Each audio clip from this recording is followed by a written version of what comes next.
Hello everyone, let's start this class of the cell signaling course. If you recollect, in the previous class we discussed a unique type of receptor tyrosine kinase signaling where we saw two molecules, JAK and STAT, playing a crucial role in basically cases of cytokine response or some growth factor responses. We will see now how receptor tyrosine kinase signaling engages with phospholipids in the membrane and how signaling route is diverted or decided by the kind of effector molecule which come and which have affinity for phosphoinositides and so on. But before we go into that, let me just brief you again with whatever we have been discussing about receptor tyrosine kinase signaling and how this receptor tyrosine kinase signaling network is working in almost every cell type in almost every responses. Briefly, if you recollect here, the receptor is activated by phosphorylation. This phosphorylation can be recognized by either SH2 domain or PTB domain. Some scaffold-like molecule, which is here SH2, carries only the phosphotyrosine binding domain and SH2 domain. In addition, it has sequences where itself it is phosphorylated on tyrosine residue. So, after recognizing the phosphotyrosine on the receptor through PTB domain, this scaffold molecule is phosphorylated on the tyrosine residue by the receptor kinase activity. Now, this phosphotyrosine which is generated on scaffold protein can be recognized by the next molecule, which is adapter-like molecule, and we know one of the example of adapter-like molecule which is GRB2. And the arrangement of domain in GRB2 is that it has two SH3 domain and one SH2 domain. This is utilized in recognizing the phosphotyrosine, and we have understood that SH3 domain, Sark homology 3 domain, they have affinity for polyproline sequences like the one shown here in PXXP motif. And we saw briefly that how this PXXP motif in one of the enzymes is recognized, RAS-GEF. What this RAS-GEF will do? It will activate the RAS. RAS is a small GTPase. I am reminding it again and again whenever it comes that it is a small GTPase. It remains in an off state when it is GDP bound, diphosphate bound form, and it is activated when it is in triphosphate bound form. And this conversion of diphosphate bound form to the triphosphate bound form conformation is mediated by GEF-like molecule. So, activity of or recruitment of RAS-GEF will activate RAS. This impinges onto the MAP kinase pathway and it has its own set of target molecule. We have seen that how this serves as a good growth signal. It allows growth and proliferation of the responding cell. The other way it can move through this another SH3 domain is by the presence of this polyproline sequence in another adapter-like molecule which is GAB1. Now, this GAB1 will work through the enzyme which is in the PI3 kinase pathway. This PI3 kinase, we will be discussing them together in today's class. PI3 kinase, as it says, phosphoinositide 3 kinase. It will phosphorylate the PI moiety at the position 3. It will end up generating PIP3. And if you recollect from the previous classes, PIP3 is one of the molecule or messenger or signal which is generated, and it has an affinity, or I should say pH domain containing proteins have affinity for PIP3. So, the next set of molecule can be recruited in response to the formation of PIP3 via the pH domain which is present in them. So, both these molecules, whether it is PDK, phosphoinositide dependent kinase, or AKT, both have pH domain, and then they come into the proximity of the place where PIP3 is generated, and they independently have their targets. PDK has its own set of target, as well as AKT itself is a target for PDK. So whenever both these molecules are activated, they will ensure that next set of target molecules are activated, mostly by phosphorylation here, because both PDK and AKT are the kinases. Here we know AKT is a serine threonine kinase. So you see how a system which started with a phosphotyrosine generation went through multiple routes and activated a very different kind of pathway, where again it was a serine threonine kinase and a PI3 kinase mediated response which had inositide kinase activity, culminating into the targets of AKT molecule which has the serine threonine kinase activity. So you would wonder that if both AKT can be activated directly by or binding directly to the PIP3, then why PDK is required? So it will be relative abundance of these molecules at the site where PIP3 is generated. If enough of PIP3 is generated and excess of AKT is present in the cell, it will directly bind rather than getting activated via PDK. So relative levels play very important role how signaling moves forward in this case.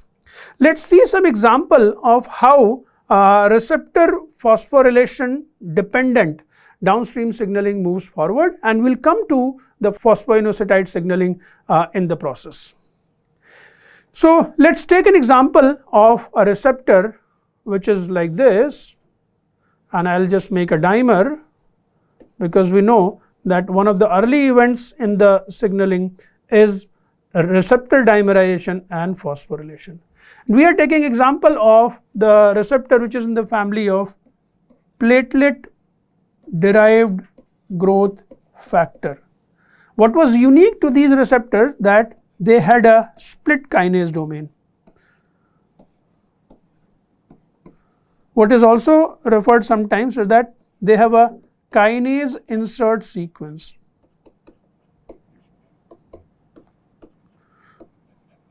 Which basically is a way to keep the kinase inactive. You saw how Jack was kept inactive by presence of a domain which looked like the tyrosine kinase. Similarly here, the entire kinase domain is split by insertion of a sequence which makes the kinase domain inactive. So when such a situation arises and the receptor is activated, you will see phosphorylation events go on. The phosphorylation happens in these insert regions, phosphorylation happens in the kinase domain split regions, and it also happens into the free tail region. So the order of these phosphorylation is also fixed, not necessarily that the first kinase which has the lowest amino acid number is phosphorylated first. It is possible, suppose these receptors are large molecule with thousands of amino acids and so on, and if this phosphate here you see in the tail region, it has position 1011, suppose, and the phosphate which you see here has the position of 790. So it does not mean that since it is coming first it will be phosphorylated, and since it is coming last it will be phosphorylated last. No, you have to imagine the three-dimensional orientation of the cytoplasmic tail and which phosphate is located in which proximity to the kinase domain. Accordingly these phosphorylation happen. Also all phosphates which are generated on tyrosine residue or phosphotyrosine, they are not equally approached by all SH2 containing domain or all PTB containing domain.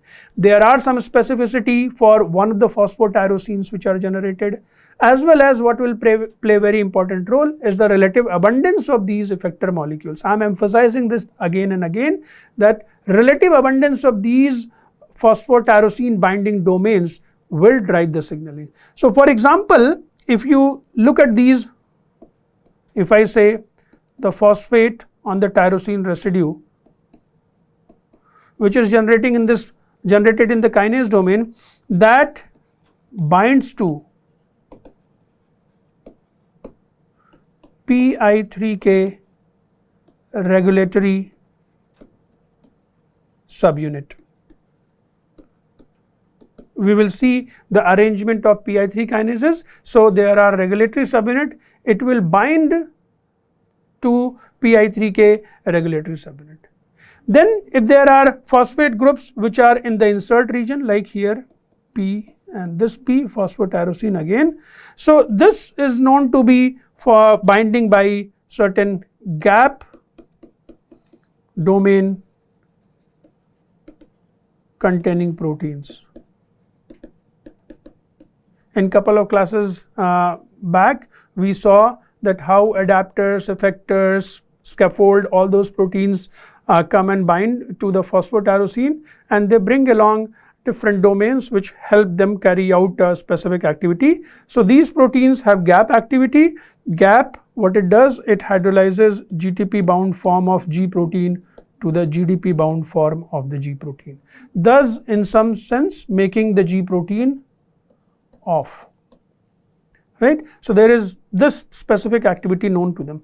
The C-terminal domain which you see here, that is bound by the enzyme which is in the family of phospholipase C-gamma. So, what you notice here is that to the same signal, the receptor activation and the phosphorylation are being recognized by different types of effector molecule, PI3K regulatory subunit, gap domain containing protein, or PLC-gamma. In some sense, the PI3 kinase activity and PLC-gamma activity are inhibitory. They are ensuring that other type is not activated by consuming what is going to be the important substrate for one molecule versus the other. We will see more of that in the next set of slides. So, if we discuss the PI3 activity, if you consider this as the membrane, then they have this lipid regions which actually is bound to the inositol ring, and the phosphate group is here present. That is why it is called phosphatidylinositol, and there are 6 positions of this, 1, 2, 3, 4, 5, 6 position. So, this position is already phosphorylated. Now, this will be something called PIP, phosphatidylinositol phosphate. This will be converted into the next moiety if we take simple example of this inositol ring only. So, we know the 6th position is already phosphorylated, and 1, 2, 3, if the 3 position is phosphorylated, it will become PI3P, or if it is 4th position which is phosphorylated, it will become PI4P, similarly 5P, and so on. So, basically what you end up generating in this case, suppose if only one of them is phosphorylated, let us take example of PI4. So, it will generate PI4P, and to that if you end up attaching the other phosphate, if I make the inositol ring here, 6th position is already phosphorylated. If you attach phosphate here also, in addition to the phosphate we generated to give rise to the PI4P, then you will notice that you will be end up generating the PI4,5P2, basically phosphatidylinositol 4,5-bisphosphate, and each of these steps you are actually using the kinase because you are attaching a phosphate group. Remember that in each of these cases phosphate is being attached to the moiety utilizing ATP molecule because you are using a kinase activity. So, it is a very specific type of kinase activity. Now, what will happen that from each of them you can generate a next molecule. If suppose this was used as a template and the phosphorylation, the 6th position phosphate. Now, think about the at this level PI3 kinases are working. So, what will be the end product of that? Here you will generate 3rd position phosphate. So, it will be PI3P, if you utilize this as a substrate and transfer a phosphate to the third position, you will be end up generating, this is there, this is Pi3,4P2, and if you use this as a substrate and add phosphate group, what is your end product? This position was there anyway. So, this makes you Pi3,4,5P3 tris phosphate. So, you end up generating through the activity of Pi3 kinase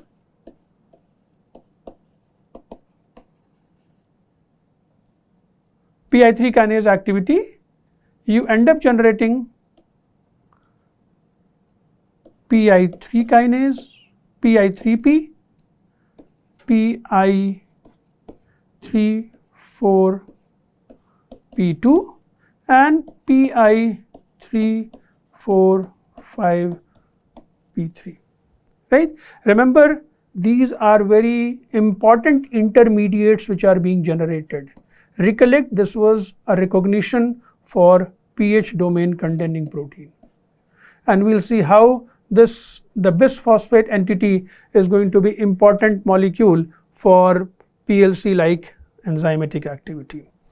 Now, think further about this Pi3 kinase activity, their structural organizations and so on. So, the class which is relevant to the receptor tyrosine kinases is called class 1A, and there are two subunits to this. One is called P110 subunit, particularly in the class of alpha, beta and delta. And then there is another class we will see where it is more important, but these three actually work through P110 subunit and the other subunit which is called P85 or 55. So, multiple subunits which are over here.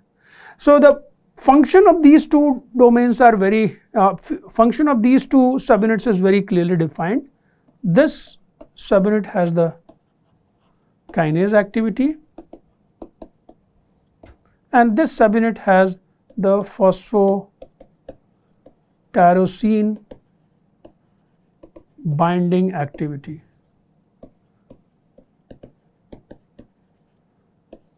So, basically this phosphotyrosine binding activity subunit is exerting a regulation over the kinase activity of these Pi3 class 1 kinases.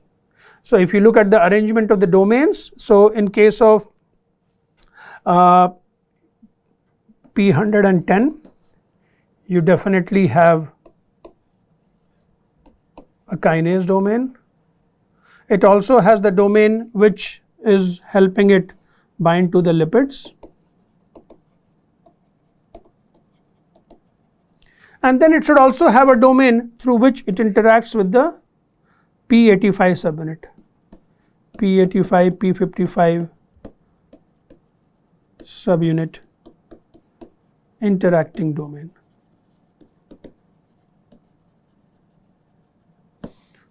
And then if you think about P85 or P55, then you have this domain which is SH2 domain, and we all know that what this SH2 domain is helpful for. It can also bring the SH3 domain. You can think about multiple domains which could be present in these molecules and ensure that how signaling moves forward. So, if you think about the combination, so three different types of your P110 subunit, then you have multiple type. I gave you example of P85 and P55 only, but there are multiple of these regulatory subunits where you have P85, if I just write here P85 alpha and beta, you have P55 alpha and gamma, and then you have P50 also as alpha and gamma, right. So, you think about the possible permutation and combination and how many different types of responses it can generate. Remember that the kinase activity is here, it is membrane bound, but what is ensuring the receptor binding? The regulatory P85, 55 or 50 subunit. Also remember that these will come with additional domains, and that domain is going to drive signaling in a given direction, right? But remember, as soon as we talk about PI3 kinase family, one of the prime thing which we are looking forward is generation of these PI3P, PI34P2 and PI345P3 like intermediates. The other class of PI3 kinase is which is called class 1B. We will see the use of this class 1B, particularly the P110 subunit, which is in class of gamma, in case of GPCR signaling.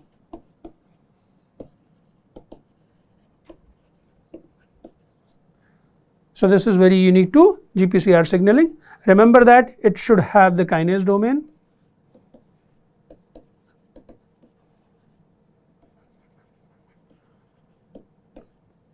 And additional domains which you saw for making it able to bind to the lipids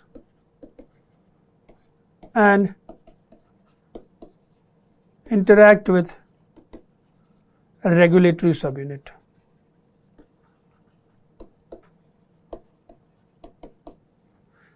If you recollect briefly, when we discussed the GPCR signaling, we said that there are 7 transmembrane receptors which engage hetero-trimeric G proteins,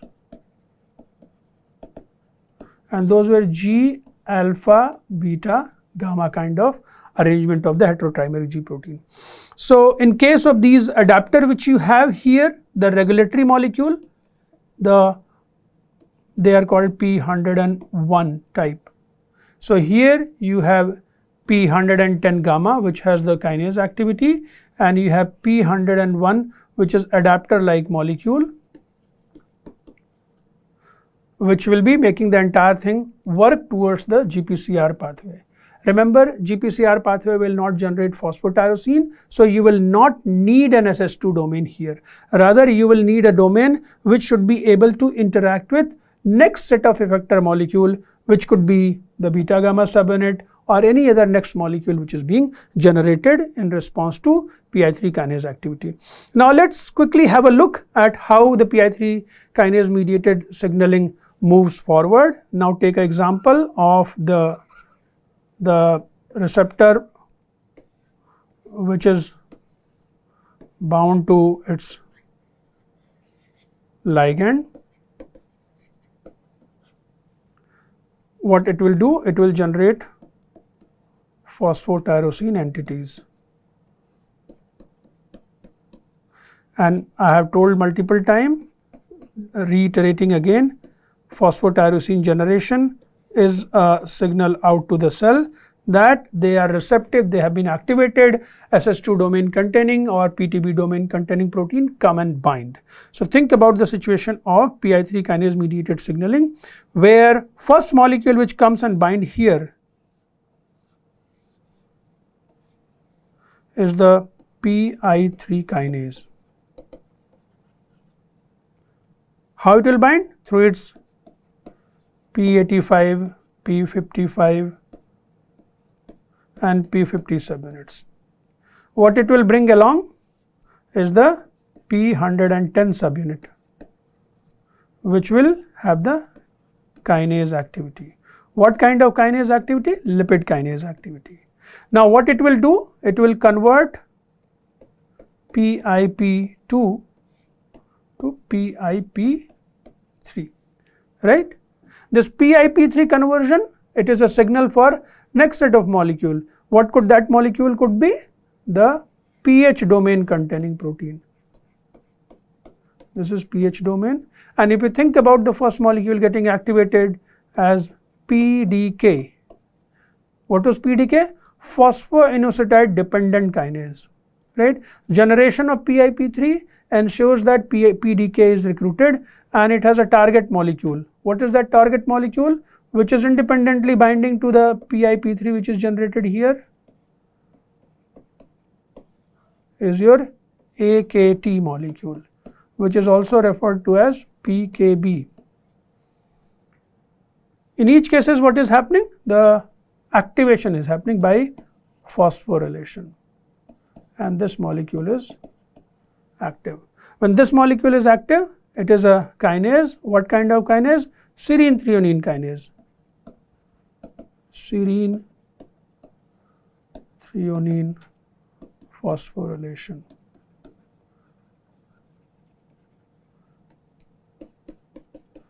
Activation of targets which promote growth,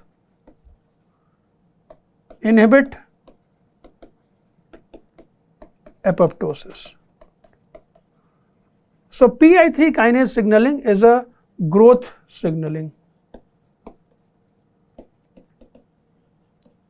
and in this case through PKB we see that it is a apoptotic signaling. Now, let us look at how the next set of molecule will be working in through the PI3 kinase mediated signaling, where we have PLC mediated phospholipase C. In couple of slides back I said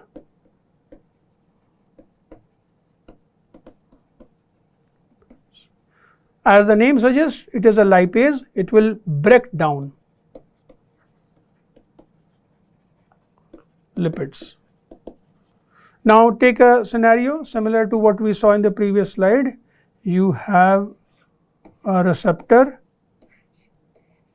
which is binding to the ligand.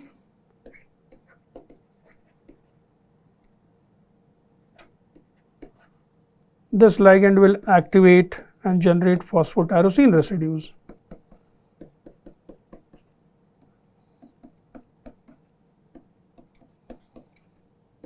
What this phosphotyrosine is going to do? It is going to bring the next molecule with SS2 or PTB domain. Here we say that it is bringing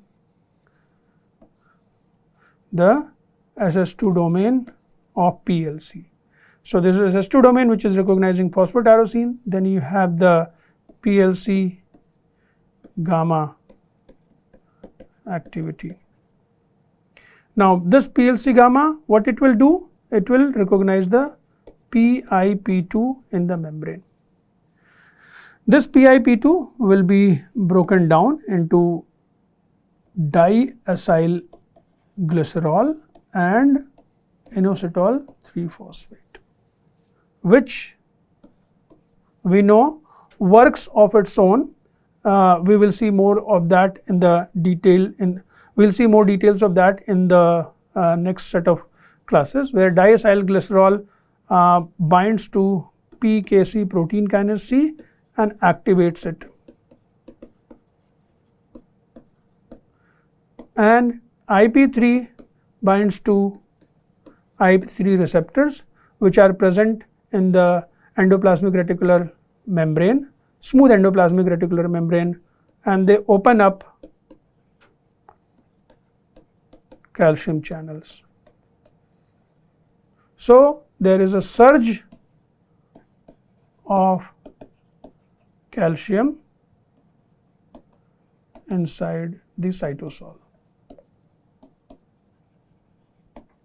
So, you saw how the lipids, which one is generated, will ensure that this thing is working through different pathways. So, this PLC-gamma has the pH domain, so it will bind to PIP3 and then target the presence of PIP2. So, what you notice that PLC-gamma is working to decrease the level of PIP2 by hydrolyzing it into the DAG and IP3. And what PIP3 was doing, or PI3 kinase, what PI3 kinase was doing, it was utilizing PIP2 and converting it into the PIP3. So, the function of PI3 kinase and PLC-gamma seems to be antagonistic in nature. So let us see what we have understood in this class today, that receptor tyrosine kinases, they often exhibit a complex network type of signaling where one route is taken by one effector molecule, other route is taken by other adapter molecule, and they are crosstalk between those two, effector and adapter, which makes it a more network and complex like of signaling going on. The receptor phosphorylation which is happening is very precise, that which residue is phosphorylated first, that is very clearly understood, as well as which phosphotyrosine will be having more affinity towards which kind of effector molecule, that is also present. Then PI3 kinases which work through lipid-like moieties, they have two distinct subunit, one which is P110, which are these three types which we see engaged in receptor tyrosine kinase signaling, and they carry the kinase domain. Then it works along with P85, I have mentioned here, but we saw that there are P55 and P50 subunits also present over there, and this serves as a regulatory subunit.